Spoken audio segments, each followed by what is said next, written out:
Okay, so welcome back. I've gone through and kind of put these different colors down. Now they're not the exact colors, they're pretty close to what you would want and what you would expect. I was kind of using references to these, but it's a good start just to kind of show you what we want to do with things. So getting back to using our brush here, we can kind of go through and there's a number of different ways that we can kind of add.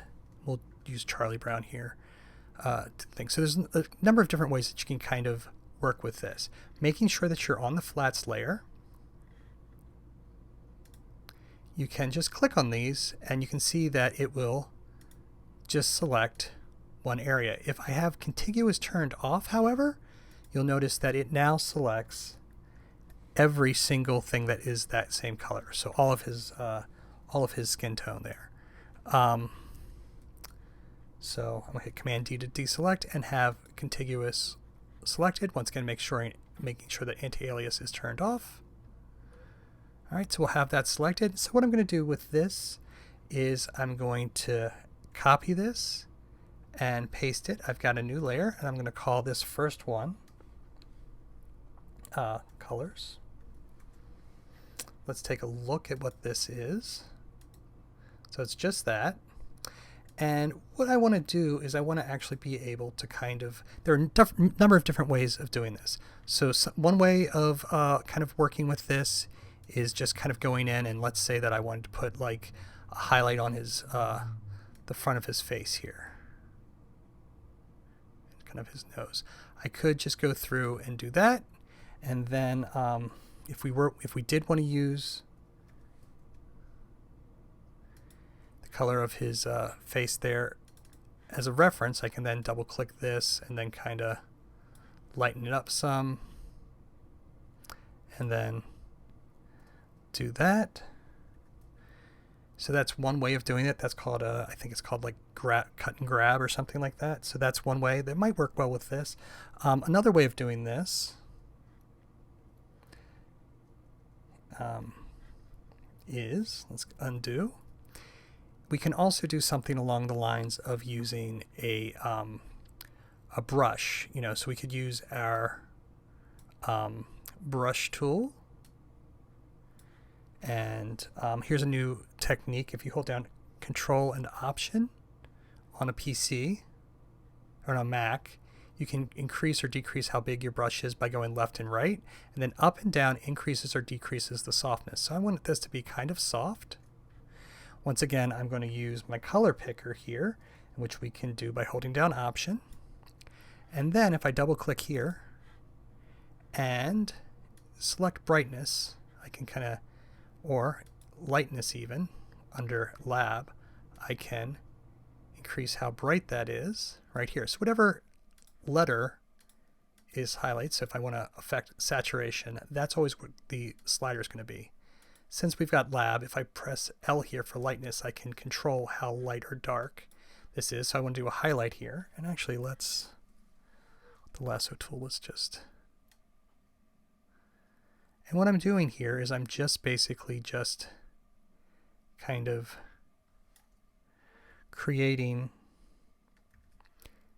the area where I want this highlight to go and stop. And so this is kind of like having a little bit of a stencil is what I'm creating. All right, so now if I use my brush, I can just go in. Oh, but we've got a problem here, right? Because what's happening, if we look at our colors, is I'm basically going over there. So what we need to do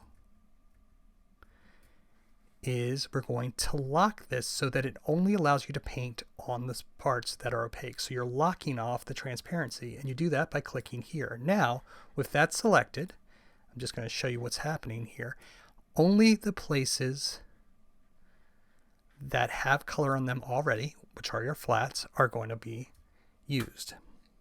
So we'll undo that. We'll put on these.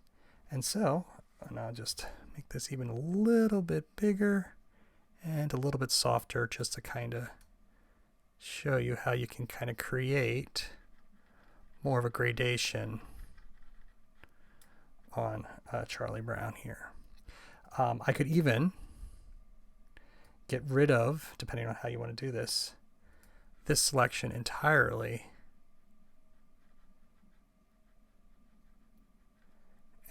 And then, depending on how much opacity I'm using,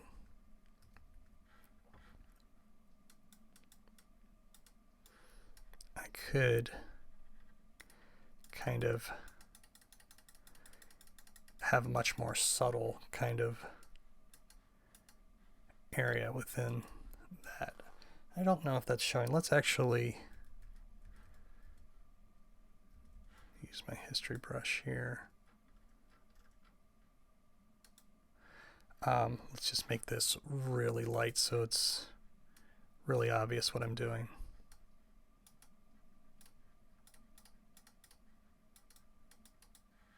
All right, so that's one way of kind of coloring. And then as you just go through here, you can just, same thing here, I'm just going to use my magic wand tool, select on my flats, and make sure now that you've got your flats done, that you lock those. I can copy, paste, Command C, Command V. I want to make sure that that is above my colors layer. And then same thing as before, I can use, let's say I want to put some shadow in here. I'm going to hold down, go to my brush tool, hold down this area here.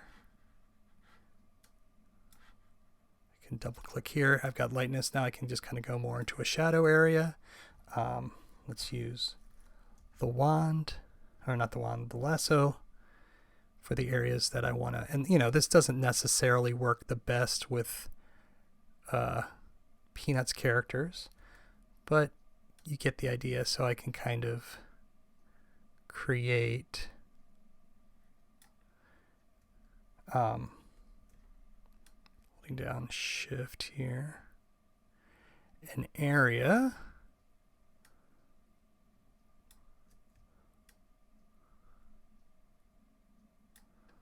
where the shadows would be. Once again, we can kind of go outside of the realm here to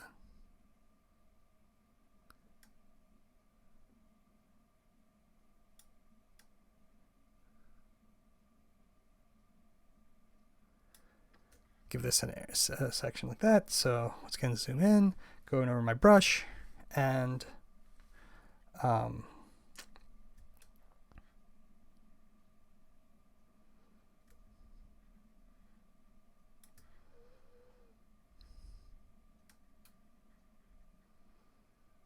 make sure I've got that layer locked there.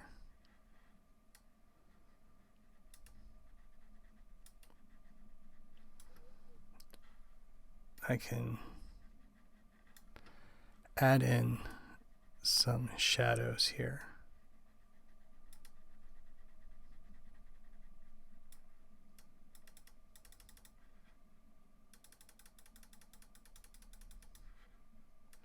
So this might not be something that's perfect for, you know, Charles Schulz, hit Command D's, but you get the idea of what you can do within the piece to kind of give you some highlights and shadows. And there's a bunch of different ways of doing it. The cut and grab and cut method is probably a lot better than this. So those are the basics. You can always do additional things as well. For instance, here, whoops. Under FX, I actually wasn't sure how to do this, so I selected the effects aspect of this and then just brought the opacity down just a little bit so that I can go through and I can kind of fade this to the area that I like. All right, so that's the basics of comic book coloring, and go for it. There's a lot more that can be found online, but this is just the basics to kind of give you an idea. Oh, one last thing. You want to make sure that you, after you've kind of cut and paste these and you're happy with your colors, you can always put these two together by doing merge layers that are selected. All right, there you go. Good luck and happy coloring.